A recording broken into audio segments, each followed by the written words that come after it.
مرحبا، برنامج حوار مشترك معاكم اليوم من مانشستر، المدينة اللي تعيش فيها أكبر جالية ليبية في الغرب. ومانشستر المدينة اللي صار فيها هجوم إرهابي على يد شاب بريطاني من أصل ليبي. أنا ربيع دهان وأنا ليبيا إدريس.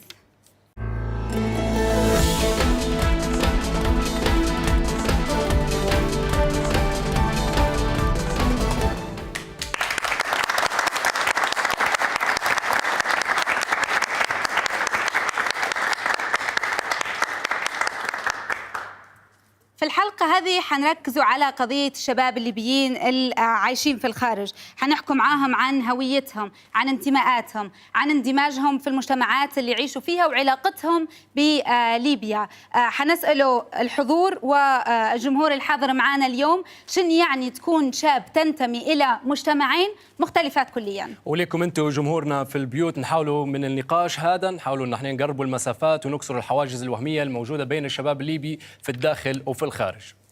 كل هذا حيكون بمشاركة جمهورنا من أبناء الجالية الليبية في بريطانيا اللي معانا خلال الساعة الجاية حيناقشوا أهم قضايا تتعلق بعلاقة الشباب الليبي داخل وخارج ليبيا. رحبوا معي بضيوف الحلقة اليوم: حسين لمين رئيس اتحاد طلبة جامعة مانشستر متروبوليتان، أريج شابع ناشطة سياسية، ليلى طيب طالبة دكتوراه في تخصص دراسات الأداء، وعلاء عتيقة المدون. ومع المشاركين الموجودين في الاستوديو، أهلا بكم في الحلقة هذه من حوار مشترك.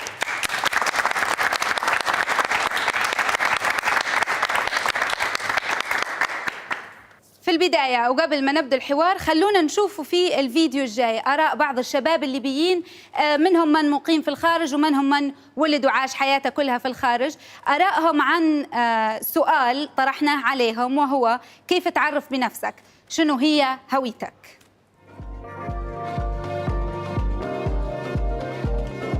As much as of course the way it is now, I've always, even now being here, born here, grew up here, my whole life's been here. My identity is more Libyan because I feel like that's just like my home. Like I can't explain it. It's like home away from home. When I go back there, I feel more home than I do here. But living there for me would have been hard due to the fact that like I don't, me not even knowing how to, like I can speak Arabic but it's broken. So they think, oh, she's English anyway, she doesn't understand. Or my mindset is different because oh, she's English. So it's like that double shafra they call us there. أنا يعني حالياً في مرحلة ما نقدرش نعرف شنو هي هويتي بالضبط، ما نقدرش نعرف هل أنا ليبي أو مش ليبي أو هو يعني أنا ليبي يعني بالدم بالعائلة بالقبيلة بالأب والأم ليبي يعني. بس طريقة حياتي حالياً أو الطريقة اللي أنا عايش بيها أو يعني نمط الحياة أنا أشوف فيه مختلف تماماً عن نمط الحياة في ليبيا. الهويات أصبحت متعددة، يعني كل إنسان عنده الهوية المحلية وعنده هوية عالمية. عندي هويتي اللي تحكي بالمكان اللي أنا عايشة فيه والبيئة اللي نتماثل أو نتطابق معها لحد ما، وكذلك مع ثقافات تانية يعني نفهمها. أنا ليبية وأحب الأكل الياباني، أحب الموسيقى الأمريكية، هذه كلها تعتبر أجزاء من هويتي، بس يعني هوية محلية وهوية عالمية. الهوية ليبية طبعا تعني لي إني أنا ليبي، يعني ما نهربش منها مهما صار مهما حدث مهما قعدت أنا الأخيري، قعدت أنا هيك علمني باتي هيك أنا وعيت على الدنيا. حتى بعد ما جت ثورة 17 فبراير طلعنا عشان ليبيين ليبيا، ما طلعناش عليه قبيلتي ولا طلعت عليه ضاهي سباتي. الحقيقة الفيديو هذا فيه أسئلة أكثر ما كانت فيه إجابات. يعني هويتنا هذه هل هي حاجة يحددها حاجة قالها لنا أبونا ونحن صغار، وين انولدنا، اللغة اللي نحكوا بيها، ولا هي شعور وجد فينا وخلاص؟ بس بالتأكيد التحديات التعريف بالذات أصعب لشباب عايشين في وسط في ثقافات مختلفة. معنا هنا هي فاطمة قبل التصوير حكيتي لنا شوية عن لما يسألك حد أنت منو، كيف تعرفي بروحك؟ ما عاد أنا كبرت يعني تعلمنا أن نتعرفوا روحنا إحنا ليبيين، إن أمي وأبوي علمونا في الحوش إنكم ليبيين، لكن كل ما تو نكبر وعايش في بريطانيا طول حياتي نحس بروحي إن في فرق كبير بين بعيش وبين ليبيان. فهذا هو التحدي الأصعب حاجة نشوفه، إنه هو trying to balance، يعني توازني بين الزوز، وين تكوني ليبية وين تكوني بريش. يعني في الحوش لازم نكون ليبية، لكن no matter what you do the British comes in. وصعبة إنك تفكري لا هذه أمي وأبوي عايشين يعني كبروا في ليبيا، لازم ما نقدرش يعني نكون fully British with them. لكن هم يفهمونا. لكن وبعدها برا الحوش يعني تلقي إنك أصدقائك اللي مش ليبيين صعب إن يفهموا إن عندكم تقاليد ليبية، أو لما يجوا الحوش نشوف إن نقعمزوا على الفلور يعني ناكلوا كلنا مع بعض في صينية واحدة، أو عندهم you never really notice the difference until واحد من برا يخش ويشوف إنك you're different to them، أو أنتي تطلعي وتشوفي الناس تانية كيف تعيش حياتها وتقولي actually I have a lot of that and I have a lot of this. Am I Libyan? Am I British? أنا أمي وأبوي يقولي لي خلاص أنتي ليبية، لكن لما هم اللي جابوني هنا وكبروني هنا I'm also British. It is a real struggle. يعني ما عادش تعرفي okay I'm British Libyan, but that still doesn't define it. British Libyan it's just words at the end of the day. إذا قلنا إنه جزء من الهوية هو انتماء إلى مكان معين، فهل ممكن إن هل أنتم تشوفوا في نفسكم تنتموا لأكثر من مكان؟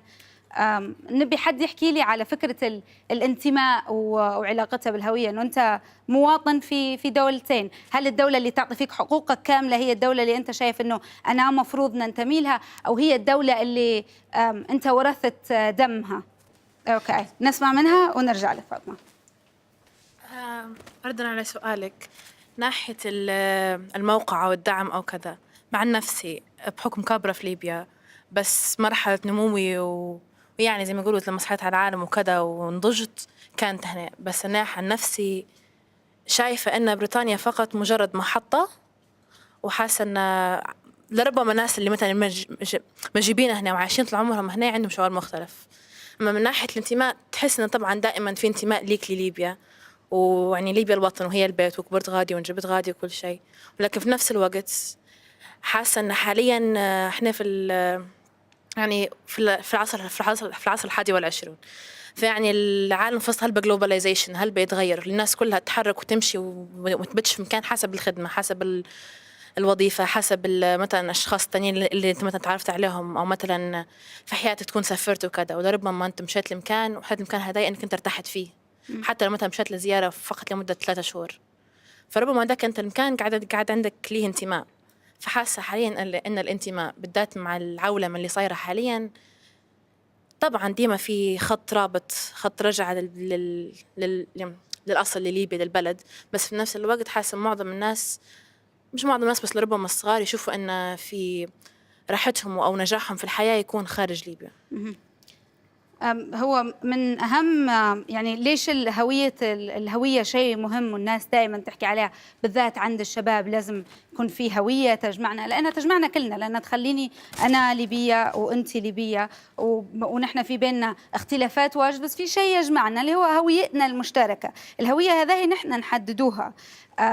فشن شايفين مكونات الهوية، شنو العناصر، الحاجات اللي تجمع بيني وبينك وعلى أساسهن إحنا الاثنين ليبيين، غير إنه نحن ننتموا إنه نحن انولدنا لقينا روحنا من أب وأم من البلاد هذكاهي، في شيء آخر غير هيك يوحد بيننا؟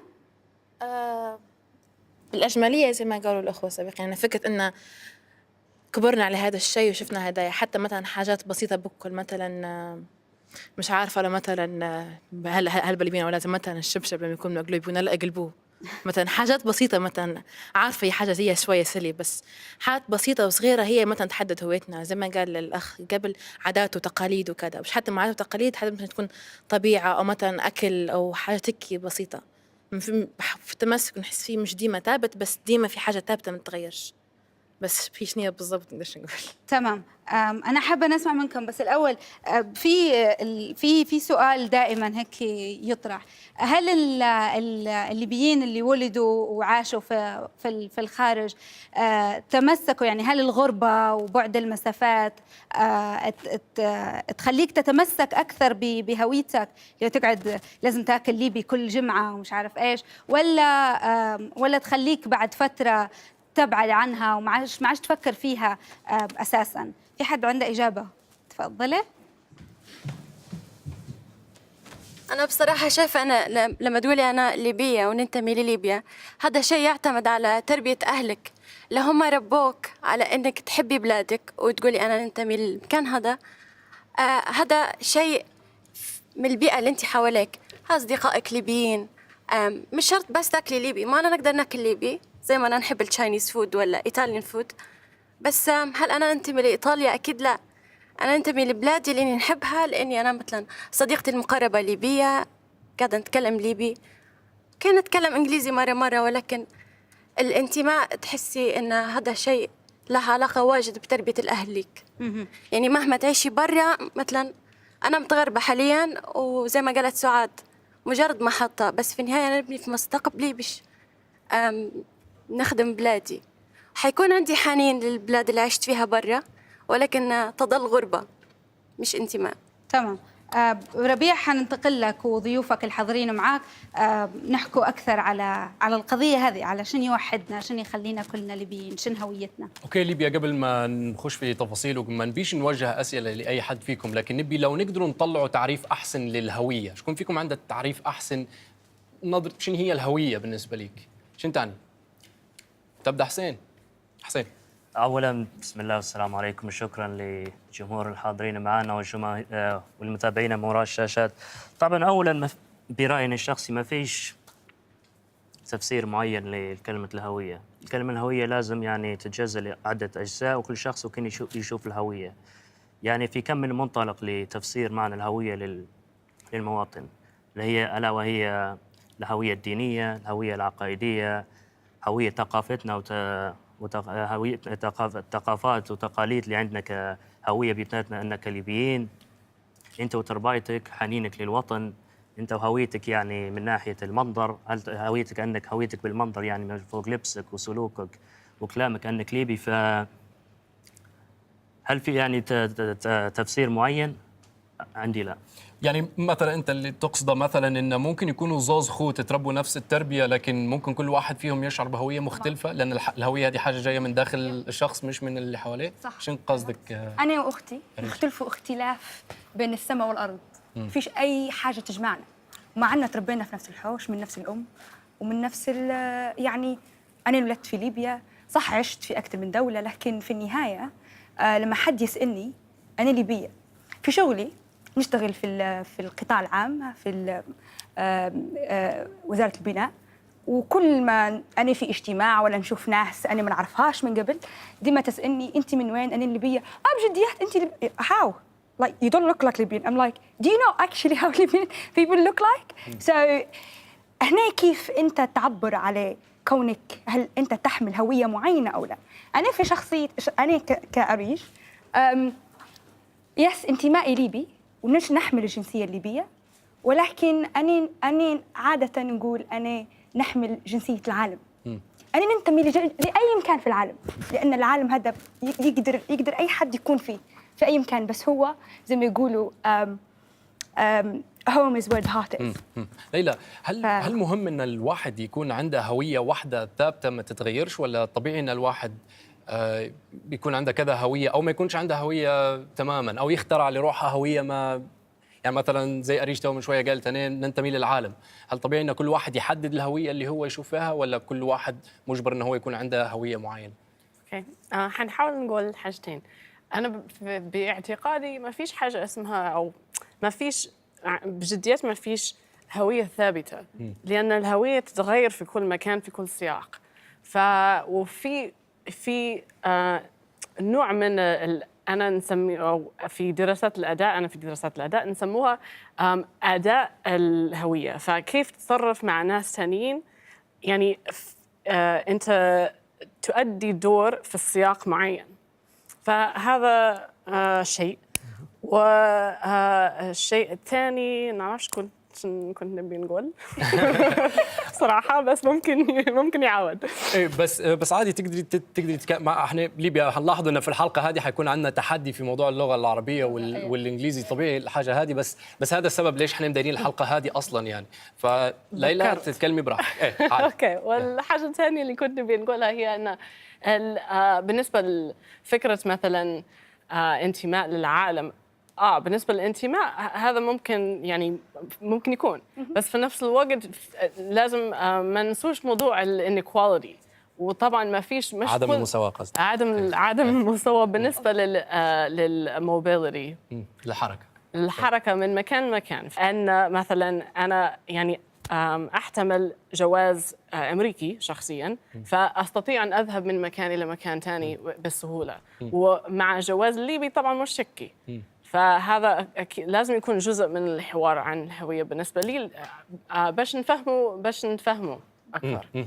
طيب على هذا الكلام، هل انت توافق ان المفروض الواحد يكون ان يعني هل الهويه شيء ثابت المفروض انه يقعد يستمر مع الشخص، ولا ممكن هو يتغير كل سنه هويه جديده؟ أنا مش بالضبط يعني طبعا مش بالضبط. يعني أنا شوي متفق مع ليلى في نقطة فكرة الباسبورتات أن الحاجة هذه مهمة. لازم لما تجي أنت تبي تحكي على هويتك وعلى انتمائك لازم تبي تشوف الهوية متاعي مسهلت لي حياتي، هل هي الهوية متاعي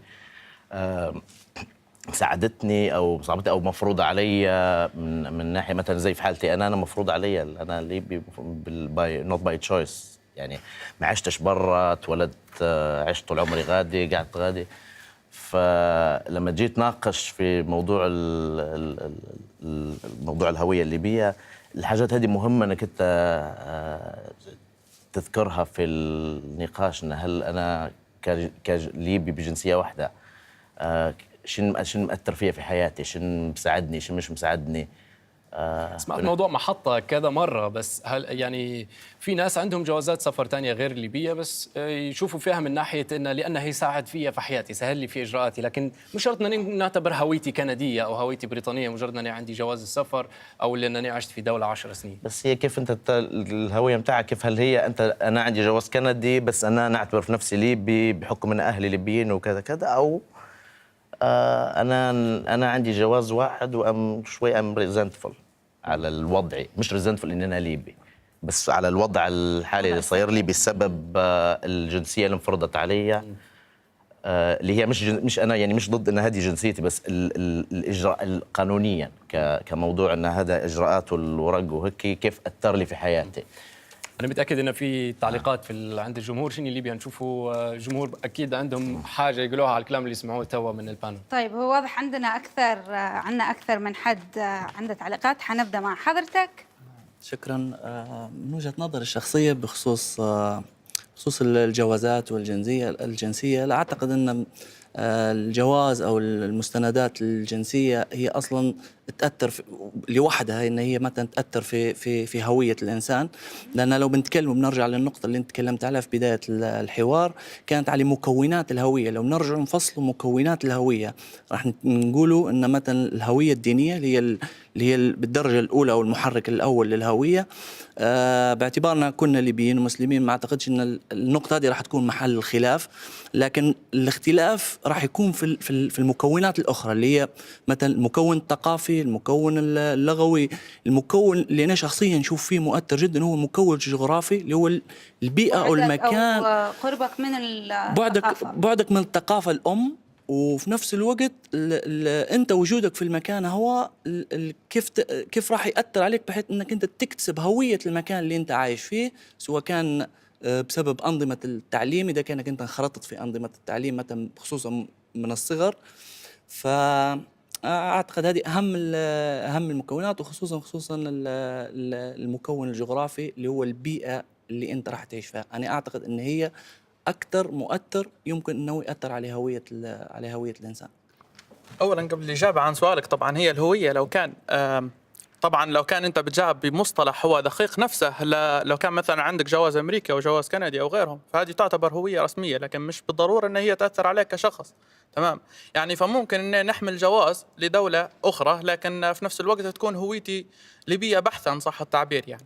تمام، فممكن طبعاً هي الهوية لو كان طبعاً من وجهة نظري متواضعة يعني ان هي كيف تربيتك في بيتك، او كيف ان هم ماليك يعني قاعدين يبحثوا فيك او ينموا فيك انك انت كيف تحمل الهويه الليبيه. يعني زي ما نشوفها هنا، خاصه هنا في مدينه مانشستر، اغلب الليبيين المقيمين هنا هم كيف يحافظوا او يحاولوا يحافظوا على صغارهم كيف يحملوا الهويه الليبيه هذه، سواء من طريقه التربيه نفسها او حتى من طريقه الاكل او المعامله او حتى مثلا من اللباس. لو كان مثلا حتى اغلب الحضور لو كان عندهم شويه بس مثلا عدم فهم لكلمه الهويه، مثلا زي الصينيين مثلا هنا نشوفوا فيهم يعني قاعدين محافظين على هويتهم حتى ولو انهم هم هنا. يعني لو كان مثلا جزء من المجتمع الليبي بالضبط، يعني هم هل شايف انه انتم محافظين على هويتكم؟ هل شنو شكلها هويتكم؟ شنو هي هوية الكوميونتي الليبية في مانشستر؟ يعني مثلا طبعا أبسط مثال إنه هو يجيك يعني مثلا زي مسجد السنة، يعني يعتبر شبه ملتقى لكل الليبيين، فهم قاعدين هم يحافظوا على الهوية الليبية متاعهم. يعني زي مثلا لبس الزبون، يعني مثلا في يوم العيد يعني تلاقاهم في يوم الجمعة، يعني نفسها لو أنت تتلاقى مع واحد ليبي فبتهدرز ليبي، قاعدين يحاولوا على الأقل حتى ولو يعني بأكبر قدر ممكن هم عليه إنه هو نفسه يحافظوا على الهوية الليبية كيف تكون. يعني مثلا لما تلاقاش أنا وشخص ليبي تاني أنا نشوفها صعبة شوية كان نحكي معاه إنجليزي يعني تمام. فأوكي إحنا صح، إحنا لما هنا في البلاد هي يعني بتضطر إنه ممكن شخص أجنبي بتدوي معاه بلغته، لكن في نفس الوقت أنت كيف تحافظ على الهوية هذه لما أنت تكون مع مواطنين نفسها حتى ولو أنت في بلاد مغترب عليها تمام. فممكن هذه تحافظ على الهوية هذه بعدة أشكال، يعني سواء من اللباس من الناحية الأخلاقية مثلا، حتى من ناحية الحجاب مثلا تمام، أو من ناحية اللبس أو حتى الثقافات كلها. فمثلا تلقاهم الليبيين هنا المقيمين فما يقول لكش لا خلاص أوكي أنا في بلاد هنا تعتبر ما هيش إسلامية فأوكي خلاص يخليك بحريتك. فأغلب المقيمين هنا ما شاء الله يعني قاعدين على الأقل هم لهم يحافظوا حتى مثلا على الهوية هي الليبية أو الإسلامية يعني in general فقاعدين يحافظوا عليها يعني تمام. فطبعا هذا هو يعني هذا تفسير الهوية. تمام، شكرا لك. خلونا ننتقل للجزء الثاني من حلقة اليوم. الجزء الثاني اللي حنناقشوا فيه التحديات اللي تواجه الشباب الليبيين في بريطانيا على وجه التحديد. تحديات لها علاقة باندماجهم في المجتمع اللي هم يعيشوا فيه، تحديات قد يكون لها علاقة حتى بهويتهم، تحديات لها علاقة بتأثير موجة الإرهاب اللي عصفت بالعالم كله وأوروبا على وجه التحديد على تقبل المجتمع اللي هم يعيشوا فيه ليهم. نشوفوا الفيديو. We are seeing an influx since the conflict of a new generation who are now settling in to the UK as a completely foreign land. إنك فجأة بتخلي أهلك وناسك وصحابك وبلادك وبتخش على experience تجربة جديدة ما كانتش سهلة طبعا، البعد والمسافة. نحن بصدق الاستقرار حاجة الوحيدة في الغربة اللي غايبة علينا. I've had friends in the past that have been racist that I used to be very close with, and then whenever we had any issues they used to always bring up my nationality, where I come from. Oh, you're Libyan anyway, go back to your country. مشكلة التعميم، الستيريوتايب هذه مشكلة موجودة حاليا حتى في بريطانيا وموجودة في أمريكا. فأنا صار لي كم موقف من قبل يعني إن أنا من ليبيا أو كذا، يسألوني تعرف تستعمل سلاح؟ هل عمرك في حياتك مسكت سلاح؟ هل عمرك في حياتك يعني في ناس كانت تسأل فيا عمرك قتلت حد بسلاح؟ فالسؤال يعني أحيانا أنا يعني نتفاجأ منه، يعني للدرجة هذه الناس مفكرة إن كل الليبيين يستعملوا سلاح. There's challenges that come to the community with the bombings that happened in Manchester, being a Libyan youth, and I think with the travel ban and things like that, it's going to be challenging for us. معظم الشباب خافوا إن ليبي، وخافوا يمشوا في بيكاديلي تلقاه موسوس من روحك ما يدرسش مع الليبيين الآخرين، وحلقاه يحقك حتى ببصاره يقول لك عندي غادي من شوري نتوه حاليا. People seem like now I feel like if I say I'm Libyan they'd be like, oh, the guy that attacked, so they'll know us for that, not know us for being just humans. So that was a big thing that annoyed me and that was like getting to me a bit. قسما بالله الإنجليز أنا احترمتهم وحبيتهم يعني بكثرة، لأن عاملونا حتى بعد التفجير معاملة أدبية ليس لها من العنصرية بأي شيء. أنت ليبي والله الله يقدر يبحثوا فيك بالذات في الأعمال وفي العمل، يبحثوا فيك برأفة إن شنو إن عارفين إن واحد منكم دار فالطة لكن أنت مش ذنبك. نرجع للبانل هنا ونسألكم شوية أسئلة بالنسبة للكلام اللي كنتوا تسمعوا فيه توا. نبدأ بيك أريج. هل في اختلاف ما بين اندماج الشخص في المجتمع لما يكون مولود فيه المكان وكبر فيه أو لما ينتقل له كشاب أو مراهق؟ ايه في اختلاف طبعا، في اختلاف، بس اختلاف دون اختلاف. يعني لما البنت، او نحكي على نفسي لاني مش طبعا ولد، انا مش متحجبه، شكلي ممكن نكون هنديه، ممكن نكون باكستانيه، ممكن نكون اي حاجه، بس مش ممكن نكون عربيه لاني مش نلبسش في الحجاب.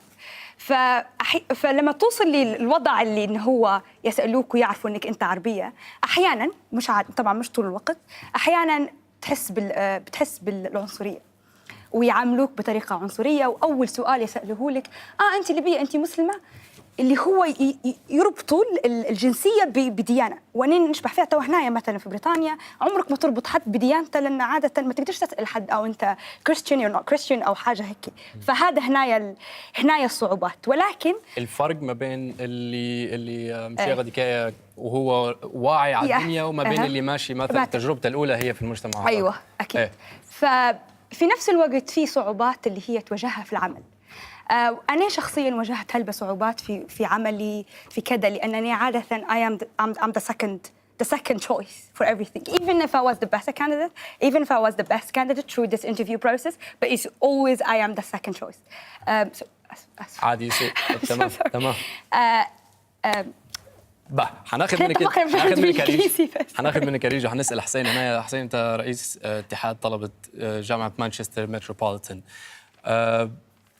هل الثورة والوضع اللي في ليبيا توا ممكن يكون أثر على نظرتك لنفسك أو لهويتك أو حتى قرارك في العودة لليبيا يوما ما؟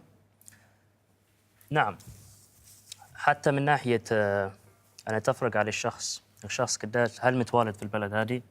هل عمره فكر أنه يروح يعني في الأصل؟ هل جاي لفترة معينة حاط في باله أنه جاي من يوم كذا ومروح يوم كذا؟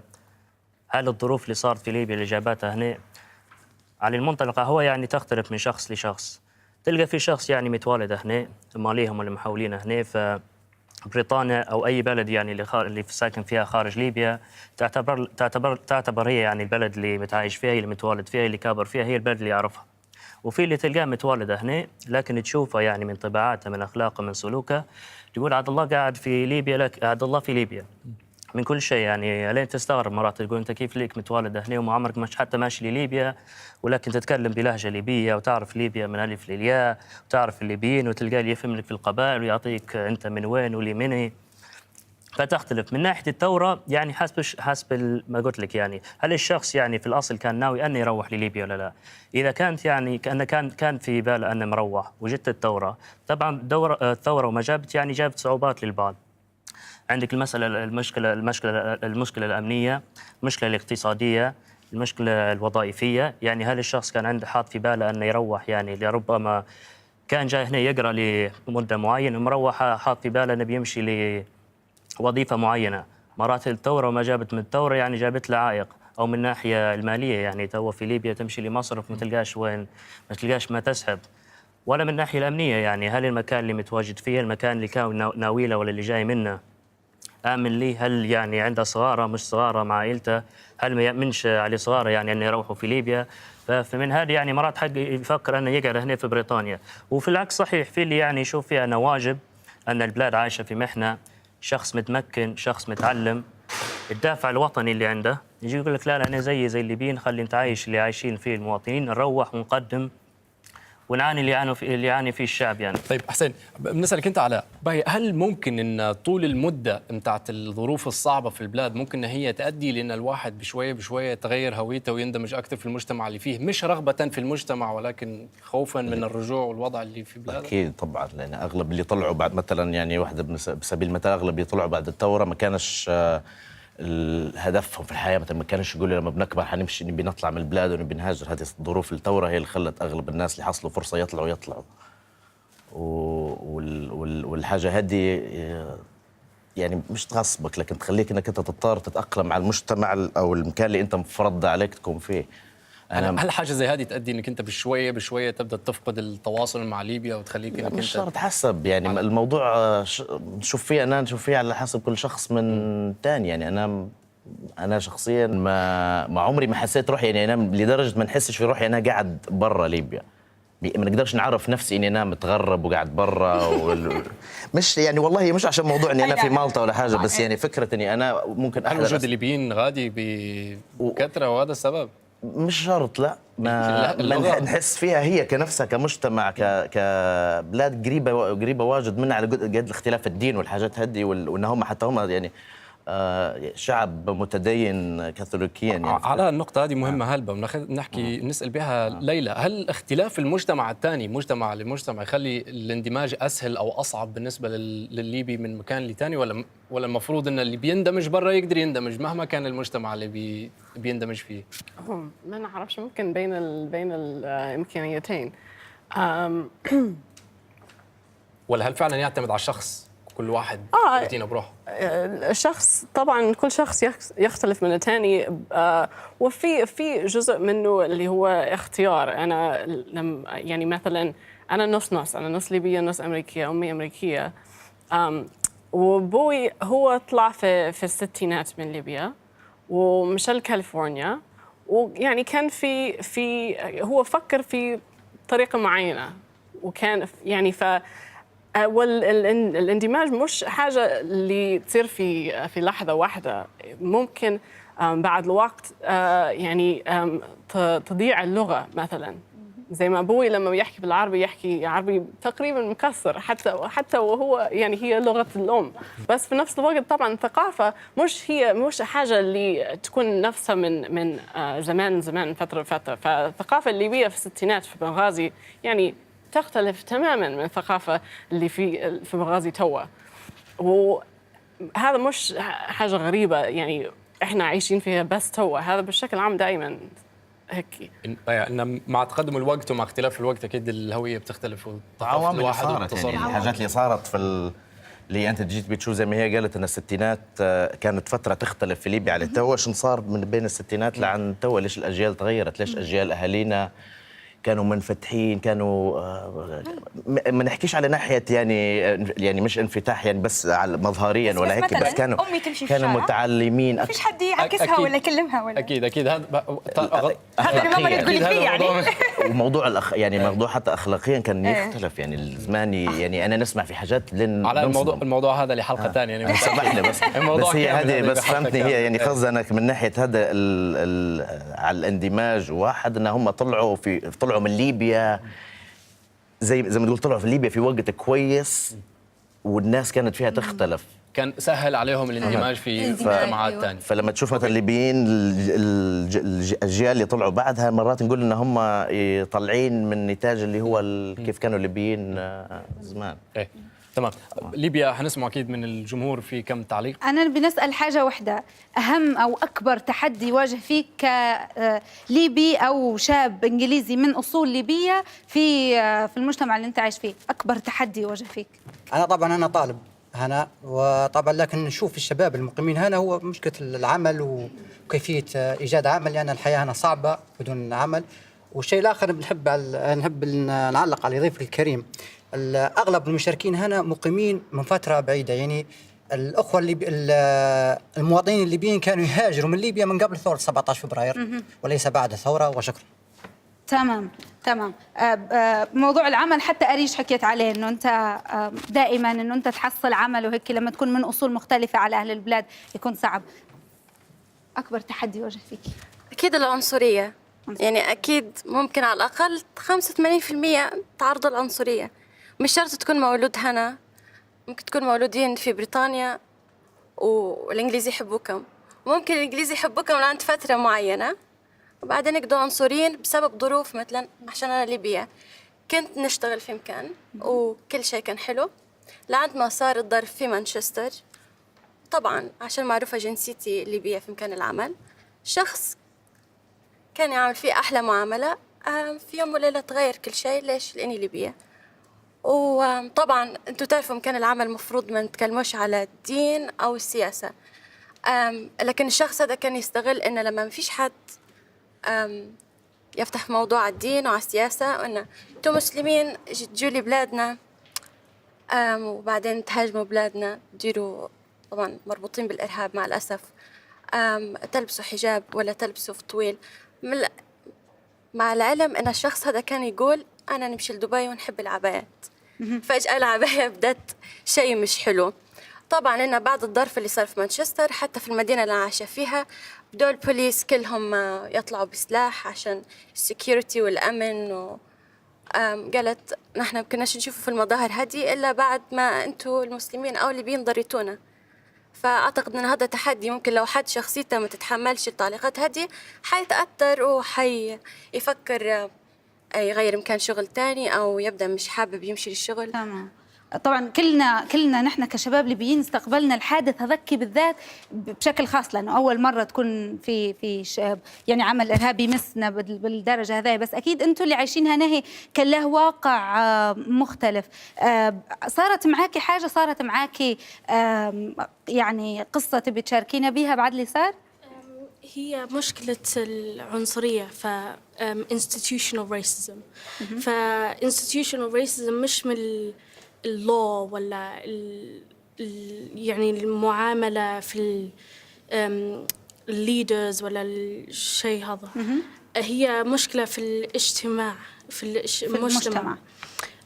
ففي السوسايتي الناس بيعاملوك بطريقة مختلفة.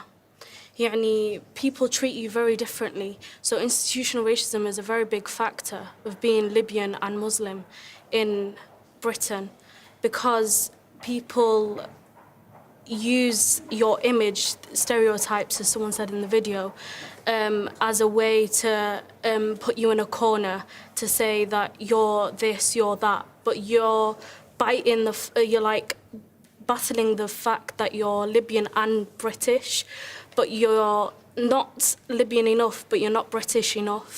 So you're like a hybrid. So you're not really your language and your food is Libyan and British because you are both. But people ask too much if they're saying, oh, I'm Libyan or I'm British. People look too deep into it. People need to look at the bigger picture that we are both and we go back to both things. We go back to being Libyan because that's how we were grown up. We were in a family of being Libyan, food, culture, العادات تقاليد يعني religion. حنسمع من فاطمة ونرجع لك سريعا. قولي لي فاطمة. أنا عندي بعد البومينج هذا مش طول بعده خلاص I was treated differently. لا، لأن مشاكليش ليبية. يعني صعب للإنجليز إنهم يشوفوا الاختلاف بين أنت ليبية أو أنت باكستانية أو أنت هندية. فمش it's not culture، مش الثقافة إنك أو your identity إنك ليبية، بس هذا it's religion and not culture. فبس عشان نلبس في حجاب أو عندك لحية أو هذا صح في عنصرية أو إسلاموفوبيا، لكن ما أظنهاش إنها بس عشان هو ليبي. عمرها صارت لك حاجة ترجمت فيها هذه الإسلاموفوبيا؟ موقف صار معك؟ في لأن زي ما قالوا في الخدمة معظم الشيء، لأن هذا one of the biggest aims in life. يعني بندوروا عمل باش نخدموا فيه، أو في المدرسة لما كبرت في المدرسة في عنصرية طبعا. عايشين في بريطانيا الناس مختلف يعني ما يعرفوناش. أثر على تمسكك بهويتك؟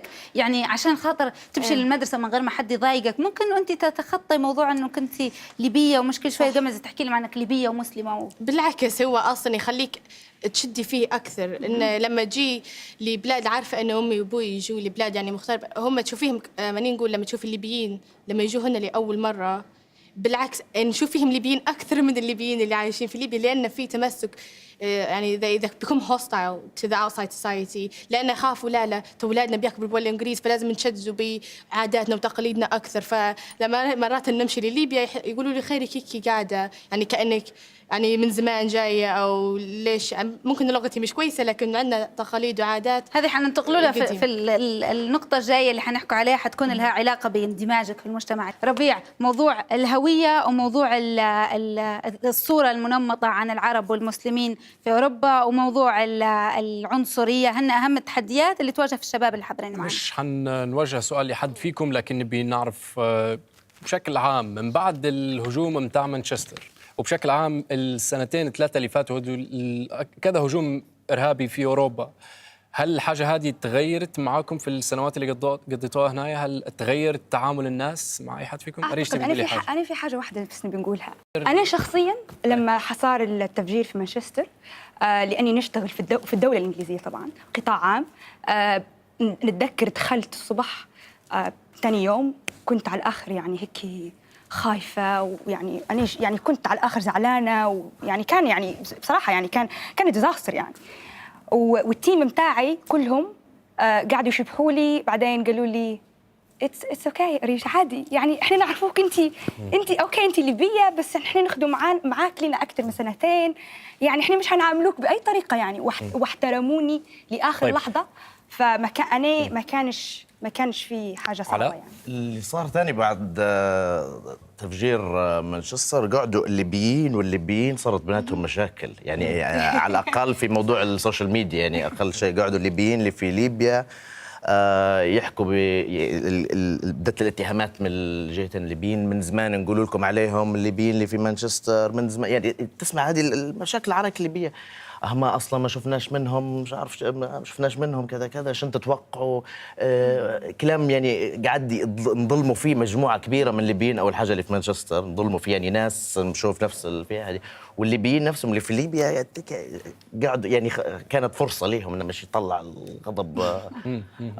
يعني واحد من الناس كنت انا يعني يعني من اللي انا شو صار الموضوع لما صار وقتها، اول حاجه انت بتصير لك ان اللي يجيك غضب ان انا ليبي، واحد ليبي في مانشستر دار كارثه زي هذه، من بيدفع الثمن؟ انا اللي حندفع الثمن، مش حيكون يعني انتم مثلا الشخص اللي في مانشستر ممكن يتعرض لعنصريه، حيتعرض لحاجات كذا كذا، بس انت ما زلت قاعد عندك البيسك هيومن رايتس اللي هو انت خلاص انت مواطن بريطاني في الاخير. بس انا دافع ثمن، انا اللي هو الشخص اللي الفيزا ننساها العالم كله، بعدين انا نعتذر على حاجه انا ما درتهاش، يعني انا ما كنتش في بريطانيا، كنت في مالطا، وصار لي نعتذر على حاجه والله نحن ليبيين مش هيك، والله يعني اول مره تصير من واحد ليبي، ولقيت روحي مبرر لحاجه انا ملياش علاقه بها ولا درتها ولا عندي ليه ولا نعرف حتى المجتمع اللي هو الشخص هذا طلع منها. وبالغضب هذا تطلع انت بكلام يعني مرات يكون مش يعني الكلام ما فيش حل، يعني انت بس تبدا عندك راي يفرق اكثر من انه هو يجمع يعني. وعلى سيرة النقطة هذه ليلى، هل العنصرية هذه تجاه الأقلية اللي ممكن تكون متهمة ب يعني التنميط على قولت ليبيا، هل العنصرية هذه هي اللي تصنع في الإرهابيين ولا ما لهاش علاقة؟ اوكي حنحكي شوي بالانجليزي. لأن ما كانش في عنصرية تجاه الليبيين قبل أعمال مانشستر، كان أنا مش غلط يعني. لا أكيد كان عنصرية تجاه المسلمين ما كانتش محددة يعني. أو كان في كمسلمين مش كليبيين يعني. زهرة أمس هي كانت جايتني في لندن، جاني واحد وقال لي السلام عليكم، رديت عليه قلت له عليكم السلام وابتسمت له يعني، وبعدين هو رد علي وبعدين مش عارفه شنو قال حاجه كي under his breath، وبعدين مشى لي ناس ثانيين وقال لهم be careful there's a Muslim on the train، يعني ديروا بالكم في مسلمه قاعده في القطار. وهذه امبارح بسرة، وكل ما نطلع تصير لي يعني لان انا متحجبه واحد. واصلا لما صار التفجير في مانشستر يعني هو كان زفت انك تكوني مسلمه هنايا في البلاد، وبعدين زادت اخرى من فوقها يعني بريشر لينا احنا مسلمين وليبيين من فوقها، وبعدين اصلا لما صار الانفجار يعني دبلج يعني نحس فيها انا. جيتي روحك تعتذري على حاجه انت مش طرف فيها؟ لا انا اصلا ما نعتذرش يعني because ما خصنيش يعني لا نعرفه ولا يعرفني يعني، بالاخير هو اصلا انسان مريض بالنسبه لي، انا انسان مريض عقليا، فليش نتاسف على حاجه انا اصلا ماليش دخل فيها يعني في الاخير. صح عندك الحق، ما تتاسفيش. هو صح. هو اصلا هو بريطاني، هو انولد هناك يعني، هو اكثر انجليزي دان انه هو ليبي. اول على طول اول ما نعرف الايدنتيتي بتاعه كان هو ليبلد انه هو ليبي. وهذه هي المشكله ان everything is labeled in this country. مش يعني ما تقولوش انه هو ليبي ولا هو بريطاني، اول حاجه انتم المفروض تفكروها انه هو واحد مريض وخلاص فينش ذا. بس للاسف الميديا الانجليزيه يعني دائما تحب القصص ما وتحب تخلي يعني ديفايد ما بين الناس، فاي حاجه يقدروا يلقوا فيها اختلاف يعني يحبوا يحطوها طول في الجريده. تبي تاكدي ان العنصريه ما لهاش علاقه بكون الانسان يقرر انه هو يدير هجوم زي هذا ولا لا؟ هو انت قاعده تقولي لانه هو ما لهاش علاقه، ما لهاش علاقه، هو مش الشخص طبيعي، هو الشخص لما يلقى روحه هيك ضايع يعني مرات يعني ما يقدرش يجمع مع البريطانيين، ومرات ما يقدرش يجمع مع الليبيين، يلقى روحه هيك ضايع في النص، يعني ما عندهاش مكان في السوسايتي. فنحس ان هذول الناس اللي ضايعين هم اللي عندهم يعني these mental thoughts للاسف. حسين بنعرف اذا كنت تتعامل مع الطلبه الليبيين موجودين هنا في مانشستر ولا لا، وفي الحاله هذه هل تشوف فيه الضياع هذا ولا حالات معينه بس؟ زي ما قلت لك نخدم في اتحاد طلبه، يعني في النهايه تعود يعني هل تعود على ان الناس تشوف لك انك كليبي او كمسلم. بصفه عامه هنا يعني العنصريه هنا ولا في اي تركينه في العالم يعني هي تنشاف للشخص هذا اللي بشرته مشبهه يعني ما يسمى يعني people of color، ناس ذو البشره يعني. تعود يعني للناس انت اللي متعايش معاهم الناس هل هم يعني العنصريه متواجده عندهم وعلاش عنصري؟ ما فيش حد متوالد عنصري يعني ما فيش حد طلع من بطن امه تلقاه عنصري. العنصريه جي يعني من الفكره وين متعبي الناس وين متربي الناس اللي متعلم معاهم، شنو يشوف في التلفزيون الناس اللي تخالط فيهم، شنو متعلم المدرسه. تلقى مرات تلقى الصبح متلاقى مع واحد عنصري وتلقى في واحد تشوفه يعني تقول يعني أن تتمنى يكون مسلم زيك وتكون ليبي زيك، يعني الحاجات اللي يقول فيها ويعني الدفاع اللي يدافع عن الناس تلقاه بطريقة غير عادية. طيب حسين بنسأل ليلى هنايا، ليلى في زياراتك لليبيا هل تحسي بعنصرية لكن عكسية؟ هل تحسي في عنصرية تجاهك أنت؟ ولما أنت هل تندمجي 100% مع المجتمع الليبي لما تكوني غديكاية، ولا تحسي في إنه يعاملوا فيك على إنك كأنك ماكش ليبية أو ما عندكش الحقوق اللي عند الليبيين ولا حاجة زي كده؟ Okay, هنجاوبك بالإنجليزي. I think the idea of racism is a little bit tricky because there's no such thing as عنصرية عكسية in terms of racism as an idea in the world is about blackness. It's about white supremacy and it's about the negation of blackness. Like that, I think that's true all over the world. And في ليبيا موجودة a lot, especially in terms of being about color. في نفس الوقت there's also the idea of being not comfortable with people who are not from the same place as you. And so that's something different. And certainly that when I'm in Libya, that's something that people are, curious, confused. Oh, you move, you walk differently, even if it's not about how you dress or how you sound, if I haven't spoken yet. I think that's normal. I also think it's more present in Libya than some other places because of how closed Libya has been in the past decades. على موضوع الاختلاف توا الليبيين عنصريين مش بس الليبيين الموضوع موتشوال بطريقه ان الليبي اللي في ليبيا لما يجي حد من برا يجي ولد عمي من برا ولا كذا من غير ما هو يحدد من غير ما هو يوصل لي انا ديما نحس انه هو مثلا يشوف للمجموعه اللي هنا بنظره مش نظره دونيه بس نظره انا فاهم احسن منكم انا نعرف احسن منكم انا وهنا اللي صار المشكله صارت هذه بدات باينه بعد الثوره هي زمان كانت تكون باينه اكثر بنطاق عائلي ونطاق ولد عام بعد الثوره قعدت بنطاق مجتمع مدني على الدوله على وظائف على حاجات يعني في ليبيا الاختلاف صارنا كنا متحدين كنا عندنا هدف واحد ومتحدين ان يموت القذافي وبعدين من غادي نبدو نبنوا البلاد وكذا وبعدين اختلفنا تمام بعدين صار هذا جاي من برا عشان نعرفه بالبلاد ما عاشش معانا العاب والثاني على فكره النقطه هذه حنناقشوها في نهايه الحلقه اوكي صح نقطه الدبل شفره بين قوسين الشفره ما عندهمش حق في الحكومه ركز النقطه هذه حنناقشوها في نهايه الحلقه بس قبلها نبي ناخذ شويه اراء من الاودينس. تمام. اكبر تحدي واجه الشباب الليبيين اللي عايشين في ليبيا هو الحاله الامنيه الأزمة الأمنية والحرب اللي صايرة في البلاد. هل نقدر نقول إنه أكبر تحدي واجه الشباب الليبيين اللي عايشين هنا في بريطانيا هو فكرة إنهم مهددين إنه في عنصرية تجاههم أحياناً وإنهم مهددين بأن حد منهم يرتكب حاجة زي اللي صارت في مانشستر، بالتالي يبدو هم يعني يعرف بهم كإرهابيين أو كمتطرفين. تفضل. عفوا هي في الحقيقة أن من يزيد من حدة العنصرية أو يقل منها هي وسائل الإعلام.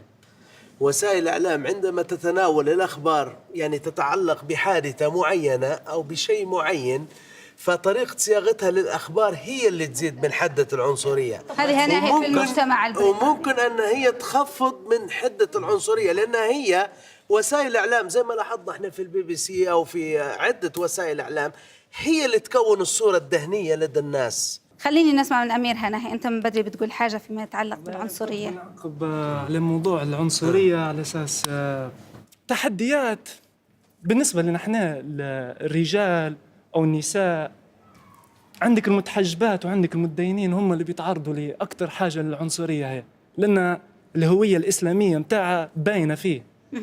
يعني الإخوة المتحجبات كلهم يقولوا لك، هم يمشوا في الشارع تلقى كلام من مش لازم يعني نقولها يعني على المباشر، كلام بتفجر روحها ولا حاجة زي هي، فهمت كيف؟ وعندك حتى المسلم، يعني المسلم ما في حادثة صارت الفترة الأخيرة، ماشي بيصلي في الجامع لكن كان يجري وكان لابس يعني جو شمس، كان لابس كبوت، واحد وقفوه الشرطة هو ماشي يجري للجامع باش يصلي يعني، فوقفوه الشرطة بحكم انه بالمظهر متاعه مظهر إسلامست زي ما يقول، يعني قاعدي ولا حاجة زي هي، هو مسكين تلقاه ما هوش علاقة بالقاعدة، يتبع في السنة اللحية والإزار والدواهية. فالعنصرية زي ما قلت لك تلقاها بأشكال وأنواع. خلونا ننتقل للفيديو هذاهي اللي حيحكي على علاقتنا بليبيا، حنسمع من حضرتك بعد ما نشوفوا الفيديو الجاي. هل يمكن نرجع لليبيا؟ أعتقد بصراحة إن ممكن جدا في وقت حياتنا ما يستقرش الوضع في بلادي. At the beginning, when I started this project, I thought it wouldn't be long until I go back to Libya and really set up something there. At the moment, I'm not too sure how that's looking. باتي دائما يقول لي انا مش عارف شن درت حاجه كويسه في حياتي يا وليدي، مش عارف. قال لي انا ديما في الليل قبل ما نرقد نتذكر اني حاجه كويسه درتها في حياتي، انت قاعد برا حاليا. رجوعي ليبيا مش بايدي انا، مرجوعي ليبيا بايد يعني شنو ممكن راح يصير في المستقبل.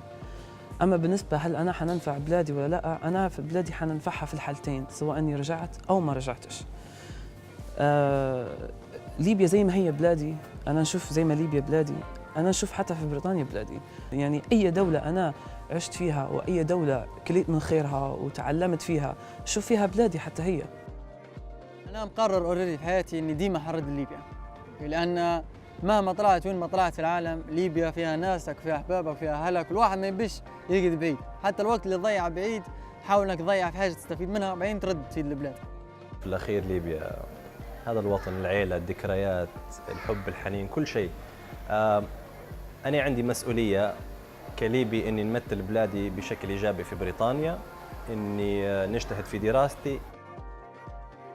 When you're there for a while, it's not the same as when you're there for a long time. And the longest time I've ever been there for was 3 months. And even then I got tired of it, but it's just the idea of being there, like family is the most important. And religion especially. Here, following your religion in this country is a lot harder than it is when you're over there. When you're over there, like especially like Ramadan times, it's great, it's amazing. Everyone's doing what you're doing. Everyone's fasting with you, eating with you. الحاجات لو تغيرا يوقف الدم، بس بالنسبة لي أنا يوقف الدم ويوقف ضرب بالنار يعني عادي، ما فيش مشكلة، عادي نروح ويجي جو يسمع. نسأل ليلى هنايا. ليلى، لو فرضا سياسيي ليبيا المستقبلين فرض عليهم ان هم لازم يكونوا متمتعين بالجنسيه الليبيه فقط، يعني ان متعددي جوازات السفر ما لهمش الحق ان يمسكوا اي مناصب واللي في موجود الدولة. في مشروع الدستور اللي الان بالضبط، هل الحاجه هذه تساعد في الحفاظ على الهويه الليبيه ولا هل الحاجه هذه حتدمر التعدديه مثلا، ولا شو ممكن تكون الامبليكيشنز؟ هذه هتكون خسارة كبيرة. علاش؟ لأن الجامعات يعني لا بالإنجليزية أحسن. I think it is a fact that the best universities, for example, are in certain places and not others now. And as much as we would like it to be that we've got amazing universities in Libya, we don't have that yet. And so all of these problems about how people behave when they're in Libya, when they have the possibility of being elsewhere, are real and important. And at the same time, I don't think we can afford to lose the experience and knowledge that people bring with them from outside. بنسألك أنت سؤال ممكن نسأله لأي حد من اللي موجودين معايا هنا هي، هل أنت حتدافعي على حقك إذا ما مشروع الدستور هذا اعتمد وأي مواطن ليبي بجنسية ثانية، أنت كحاملة لجنسيتين مش من حقك لا تكوني عضوة في البرلمان، لا وزيرة، لا رئيس، هل حتدافعي عن طبعاً حقك ولا حندافع على حقي؟ حتى لو إن أنا ما نبيش نكون جزء من الحكومة حندافع على حقي. أنا اسمي أريج محمد علي الشابع، نولدت في ليبيا، نحمل الجنسية الليبية قبل ما نحمل الجنسية الإنجليزية غصباً قهراً عنك، عندي حق. حتدافع على حقك حسين؟ اكيد يعني زي اي هل شايفه حقك اصلا؟ لا عفوا دقيقة أن الشخص يعني يدافع عن حقه، يعني في النهاية هو يعني الدستور يعني ما هوش تم، يعني ما زال ما استفتاش عليه الدستور، الحكاية ما تمتش. أما من ناحية إذا قرر أن يعني أي منصب سياسي كان حد عنده مستوى الجنسية ما يصيرلاش، أنه خلاص يعني هذا دستور في النهاية يعني. لكن قبل ما يصير يعني الشخص لازم يعني يعرض مسألته، يعني أنت علاش يعني تعارض؟ شنو هي المشكلية؟ فهمني يعني أنت من وين جاي المصطلح هو؟ لكن تو الإشكالية أن الناس يعني مركبة صورة في راسها باللي صار في ليبيا من بعد الثورة. ليبيا قعد علي أنا نشكر الجماعة اللي كانوا معي هنا، ريج على ليلى وحسين، شكرا لكم. ونايا ربيع لازم طبعا نشكر حضورنا اللي كانوا موجودين معنا هناه اليوم، ونقول انها زيها زي اي قضيه لها علاقه بالشباب الليبيين، فيها الكثير من التخبط وكثير من الاسئله. اكيد. شكرا لكم جمهورنا اللي في البيوت اللي تابعتونا وتابعتوا الحلقه هذه من حوار مشترك. الى اللقاء. دمتم في امان الله.